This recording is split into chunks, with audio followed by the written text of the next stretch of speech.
Testing. 1, 2, 1, 2. Bow, chicka, wow, wow.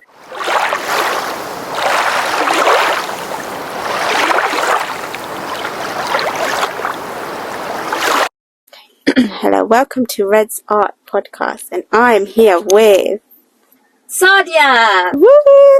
AKA Subdivisions. Like, comment, subscribe. Of course, everyone should go follow her. She's amazing. Her content is amazing. If you love optom, if you're an optometrist, if you are a student optometrist, if you are even a optical assistant, then follow her. She's amazing. Okay, she is. I'm optom, but in a short 5'2". So Reds and I wanted to make a video, and then we figured we're together today, which is a bit unusual because we live on opposite sides of London. Yes. But I came down to Reds' area, which was nice, and we had a lovely day. Yes. Did charity eye camps in Bangladesh in February, and we had a presentation to do at a charity dinner. So that's where Reds and I went today, which was really nice. I think one of the things that one of the scholars said was the cataract with the heart. Yeah. I feel like it's too profound for us to try and regurgitate for you guys. Deep. Yeah, thought-provoking. Wow, mashallah, that was very deep. It was a dense, brunescent cataract. Let's just... So we thought we would talk about the one thing that Sadia loves the most. Optom. Optom. Of course. Sadia is... an optom fanatic. She's an optom fanatic. She's very passionate. You know, if there's one person that is the most passionate and like that is her dream, like, you know, you can just everything about it is Sadia. So when we were doing the presentation yesterday, we were going to talk about like what we do in optom and like stuff like that, and then I just like wrote a bit, and Resh was like, oh my gosh, you wanted to do it since you were 14. And I was like, yeah, since I was 14 years old.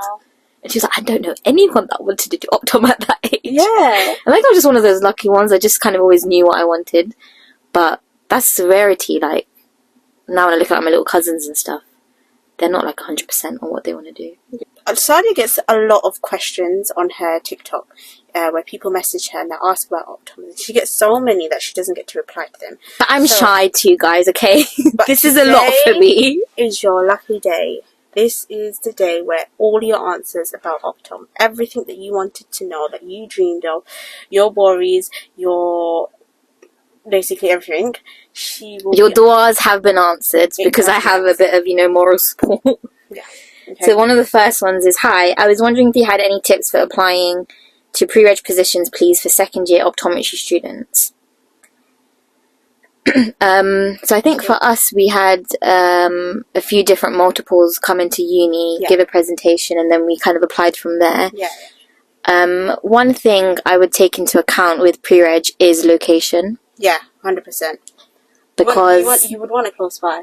You would want it close by, and also you're working full-time, but you're also studying full-time. So I feel like because with me, I ended up doing my pre-reg where I was an OA, and I was an OA from second year of uni. Yeah. And the location, the fact that it was so close by, was so handy. Yeah. Like 20-minute walk. Yeah. And especially because like you get tired. You do get tired, and I think that whole adjustment from uni to working full time is nuts. Like that whole period of change is just crazy. To be fair, especially if you're not someone who's used to working.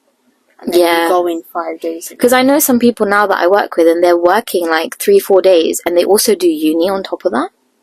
Mad. Yeah, I'm like, wow, that's really admirable. I used to just do. No, I got an OA job I think I got it end of first year, and that once a week, that Saturday job at my local optician, it was not. I used to dread it every week. Yeah, it's difficult. So that's one thing I would definitely take into account, location. Yeah. Second is how easy it would be to get your competencies, because I know that... Oh, yeah, that's so true. So for me, I think it was quite easy to get all the comps that I needed, and I got them fairly quick. But I know that, like, some of my friends found it a lot harder with certain ones. Yeah. So you do want to go into an area that... I don't know how to word this, but... has got a lot of pathology and BV. So if you just, like, you probably will know areas around you that will tend to have that kind of clientele. Yeah. And I feel like somewhere where they will do a lot of contact lenses and stuff. I feel like That's important. You can struggle. Like I remember I done it at an independent first, and then because it was an independent, they didn't have that many contact lenses, so I did struggle with that. And then it's only when I like moved and done it at another place, and that's when I got all my contact lenses just like that. That's true, actually, because you moved. Was it halfway? I think so. No, not a really. bit under halfway. I think I done my visit 2, and then I moved. So after my visit, it's fairly early on then. Yeah. So that's second tip. Third tip would be your supervisor. I think your supervisor does have a big impact on how your pre-reg runs, and you need to have people that you're okay to ask 1,000 questions to. Yeah. And I always say there's no such thing as a stupid question. Yeah. Like, I think I was always that person. I don't care if I sound silly. Like, I will just ask because it's always better to learn. And I think during pre-reg, you have to be a sponge. You need to absorb all that information. And even now, like, you're still learning as you go. You're still learning, like, new things every day. Yeah. But you need to have supervisors that you can approach, I think, is important. Yeah. But I feel like saying that's a bit hard to judge. Like, how do you know that your supervisor is going to be good?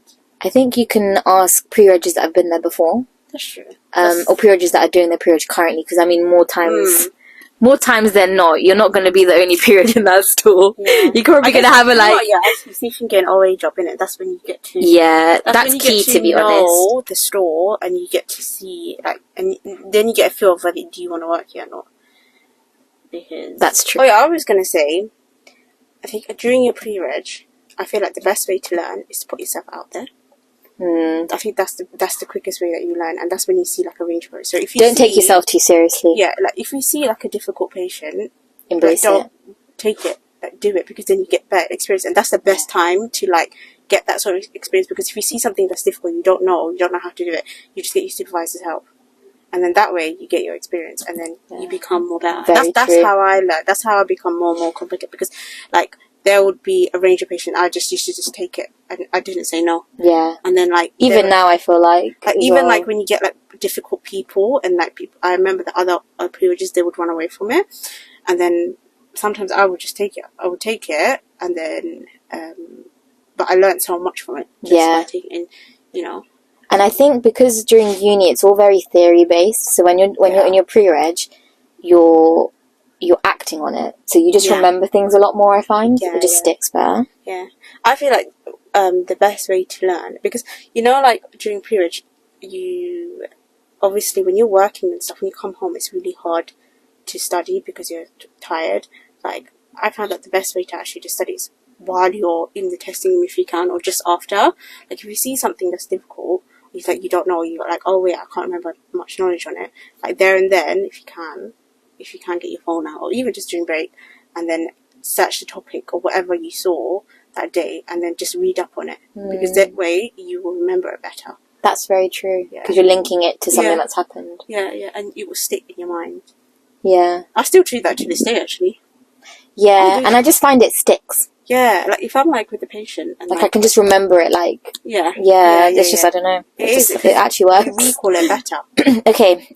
Hey, can I ask you some questions about optometry? Kiss, kiss. Looking at doing it next year, just wanted to know your opinions on the career, salary-wise, work-life balance, stress levels. I'm looking for a job where I won't struggle to find one and has good pay with low stress levels. That's a very good question. I feel like we can both delve into this quite deeply, actually. And stuff. I feel like I've got a lot to say about this. So let's start off with the career. I think, because this person that sent it in is a female, I'm assuming from the name. We're both quite family-orientated people, and I think in the future when hopefully we do have our own family, the career can be quite flexible, so you can work like a couple of days a week and still be earning quite a decent salary. But that's if you're local. Even as a resident, to be honest, like even like with desk, like, for example, like quite I think it's quite decent. Yeah. For a couple of days' work. Yeah. I think with the career it's patient facing, which I don't think I understood how much of a toll it can take on you, and I didn't realize as well how introverted I actually am. Yeah. So if you're introverted, which both of us are, you can get drained at the end of the day. Yeah, and massively. Yeah, especially if you're working somewhere that's quite busy and you see a high patient volume. And the types of patients. So like in desk, for example, it's a lot of elderly, Parkinson's, Alzheimer's, dementia. That does take a toll mentally, because you have to, obviously just the way you are has to be very different. Yeah.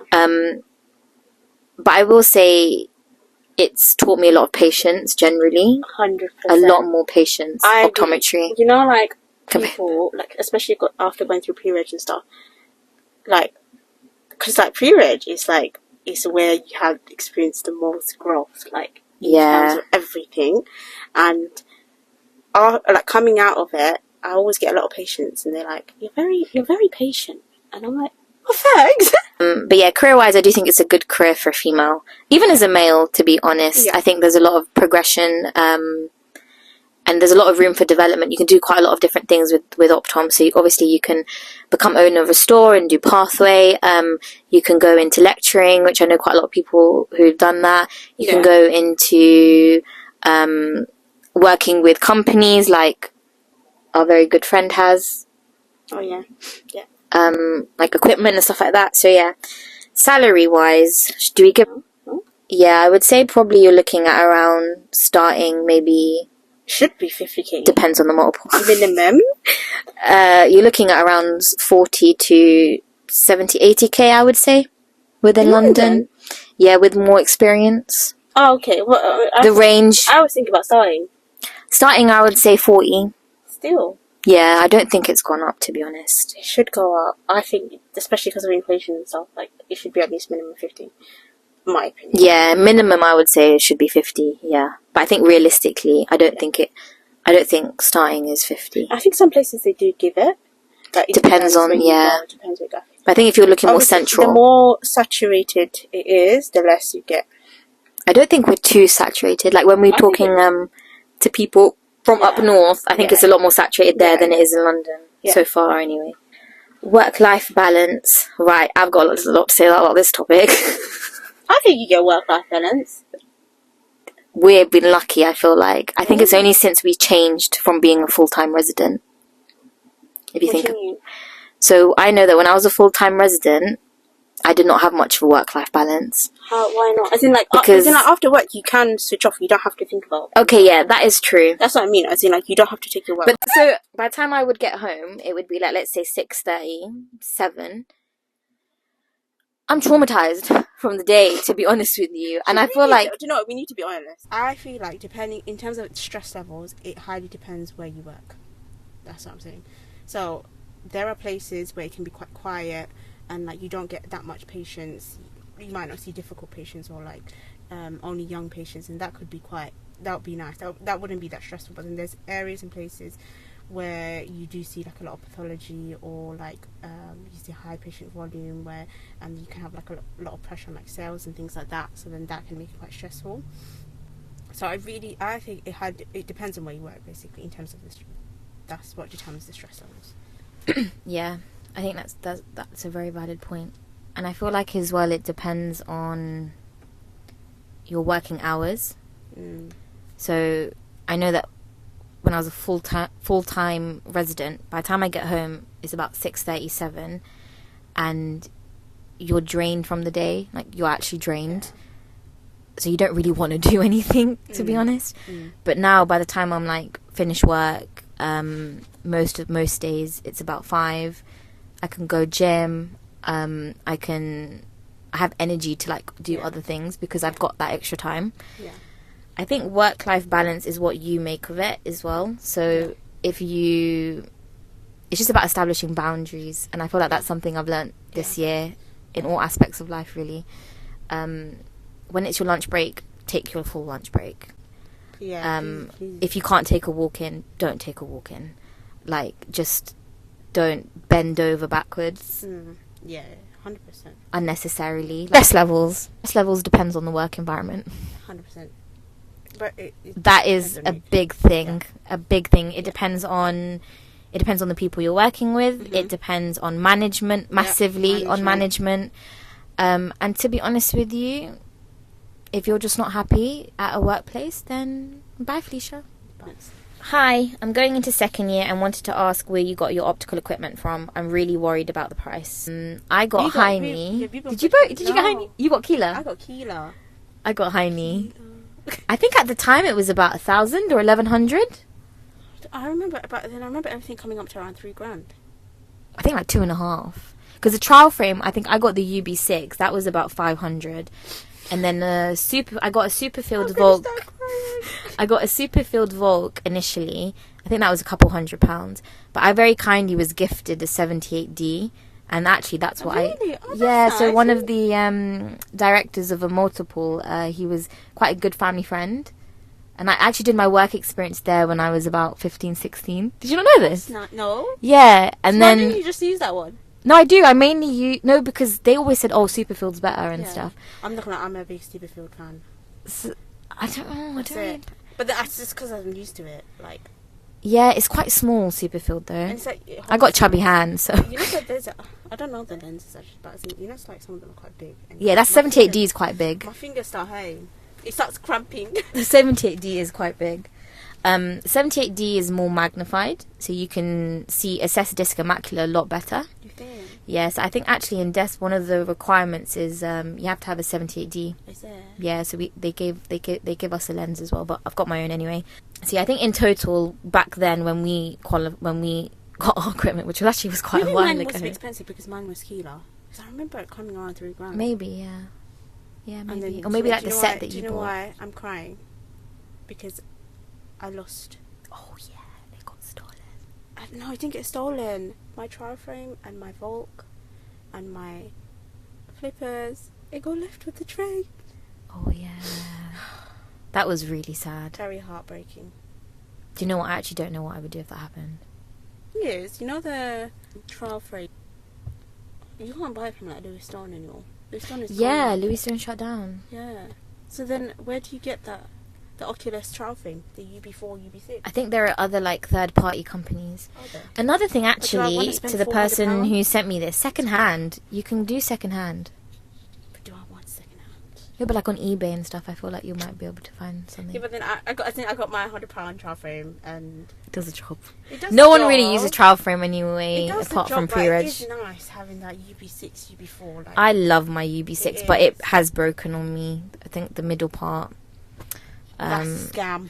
Yeah. How can it break? It broke during pre-reg once and we fixed it. Then it broke again just as I was about to leave my resident job. No way.